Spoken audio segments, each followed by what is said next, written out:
Siachen glacier दुनिया की सबसे ऊंची बैटलफील्ड है। भारत और पाकिस्तान की आर्मी इस सुदूर ठंडे बियाबान में पिछले 35 सालों से लड़ रही है। सियाचिन ग्लेशियर में ठंड का अंदाजा इसी बात से लगाया जा सकता है कि यहाँ यदि जवान कुछ देर अपनी उंगलियां बाहर निकाल ले तो उनकी उंगलियां गल जाती हैं। यहाँ तक कि राइफल जम जाती है और मशीन गन को चलाने से पहले उबलते हुए गर्म पानी से नहलाया जाता है। इस इलाके में सैनिकों की मौत की मुख्य वजह भारत और पाकिस्तान के सैनिकों के बीच लड़ाई नहीं, बल्कि यहाँ के मौसम की विपरीत परिस्थितियां हैं।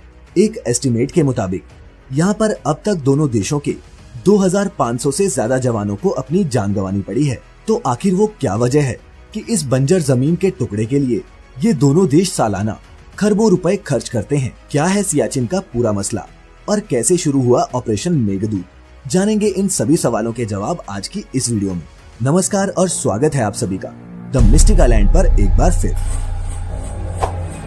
सियाचिन ग्लेशियर को पूरी दुनिया में सबसे अधिक ऊंचाई पर स्थित युद्ध स्थल के रूप में जाना जाता है। सियाचिन ग्लेशियर पूर्वी काराकोरम हिमालय में स्थित है। 78 किलोमीटर लंबा सियाचिन काराकोरम के 5 बड़े ग्लेशियर्स में सबसे बड़ा और विश्व का दूसरा सबसे बड़ा ग्लेशियर है। समुद्र तल से औसतन 17,000 फीट की ऊंचाई पर स्थित सियाचिन ग्लेशियर के एक तरफ पाकिस्तान की सीमा है और दूसरी तरफ चीन की सीमा। सामरिक दृष्टि से भारत को इन दोनों देशों पर नजर रखने के लिए इस क्षेत्र में अपनी सेना की तैनाती बहुत जरूरी है। 1984 से पहले न तो इस जगह पर भारत और न ही पाकिस्तान की सेनाएं थी, लेकिन फिर दोनों देशों की सेना के ग्लेशियर पर जाने से ये जगह दुनिया के सबसे ऊंचे युद्ध क्षेत्र में बदल गई। पहले एक नजर डालते हैं सियाचिन के इतिहास पर। 1949 में भारत पाकिस्तान के बीच कराची एग्रीमेंट हुआ था। ये कश्मीर को लेकर 1947 और 48 में हुए युद्ध के बाद हुआ। इस एग्रीमेंट में भारत और पाकिस्तान के बीच सीज फायर लाइन डिसाइड की गई। इसके बाद साल 1972 में हुए शिमला एग्रीमेंट के तहत ये cease fire line of control में बदल दी गई। भारत और पाकिस्तान की क्षेत्रीय रेखा की आखिरी सीमा NJ 9842 नाम का एक बिंदु था, लेकिन NJ 9842 के पार की बाउंड्री पर कुछ भी क्लियर नहीं हो पाया। इंडिया और पाकिस्तान में से किसी ने भी ये जरूरी नहीं समझा कि यहाँ बाउंड्री बनाई जाए।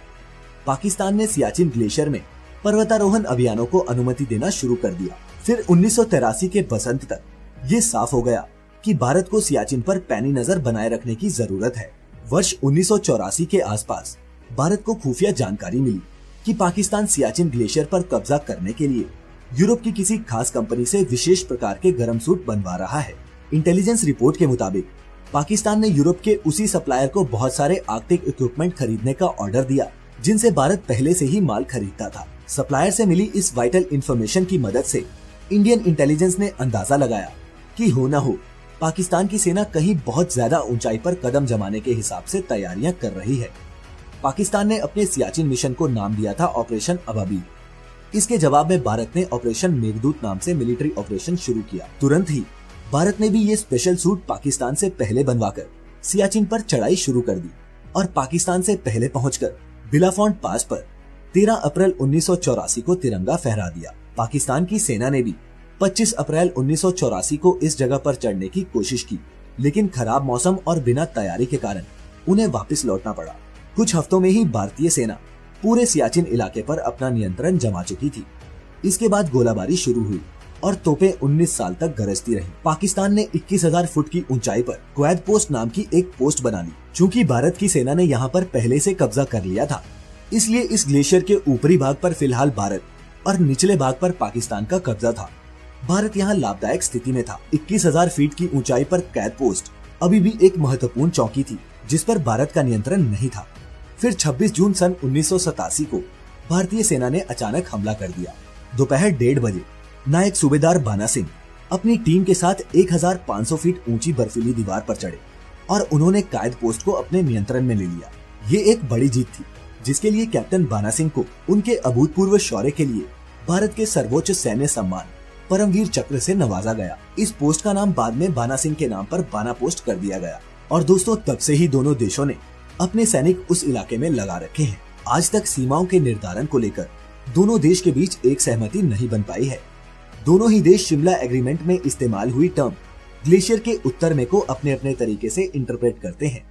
पाकिस्तान के लिए इसका मतलब है NJ 9842 से सीधी लाइन जो कि उत्तर पूर्व की दिशा से होते हुए काराकोरम पास तक जाती है। इस हिसाब से सियाचिन उसका है, जबकि भारत मानता है कि LOC NJ9842 से साल्टोरो रिज से होकर गुजरती है, जो इंदिराकोल तक और फिर काराकोरम पास के पूर्व से चीन की सीमा तक जाती है, जिसका मतलब है कि सियाचिन भारत का हुआ। इस तरह भारत और पाकिस्तान दोनों ही सियाचिन पर अपने दावे जताते हैं। 19 साल तक चली भीषण गोलाबारी और बमबारी के बाद वर्ष 2003 में भारत और पाकिस्तान के बीच युद्ध विराम संधि हो गई। उस समय से इस क्षेत्र में फायरिंग और गोलाबारी होनी बंद हो गई है, लेकिन दोनों ओर की सेना तैनात रहती है। सियाचिन में भारत के 10,000 सैनिक तैनात हैं और इनके रखरखाव पर प्रतिदिन 5 करोड़ रुपए खर्च आता है। पाकिस्तान के भी लगभग इतने ही सैनिक ग्लेशियर पर तैनात हैं। अब सवाल ये उठता है कि यहाँ दोनों देश गरीबी, बेरोजगारी, कुपोषण जैसी समस्याओं से हर रोज लड़ रहे हैं। वहाँ हजारों करोड़ रुपए महंगी ये लड़ाई हम क्यों लड़ रहे हैं? कहीं हम बेवकूफ तो नहीं बन रहे? क्योंकि ये लड़ाई कोई जीत ही नहीं सकता, सिर्फ लड़ सकता है। क्यों नहीं छोड़ सकते सियाचिन भारत और पाकिस्तान? और क्या है इसका चाइना कनेक्शन, जानेंगे एक दूसरी वीडियो में। तब तक के लिए जुड़े रहें ऐसी सभी इंटरेस्टिंग वीडियोस के लिए हमारे साथ। सब्सक्राइब करें हमारा YouTube चैनल और बेल आइकॉन पर क्लिक कर नोटिफिकेशंस भी ऑन कर लें। वीडियो को व्हाट्सएप, फेसबुक पर शेयर जरूर करें। फिलहाल आज के लिए इतना ही। आपका बहुत बहुत शुक्रिया।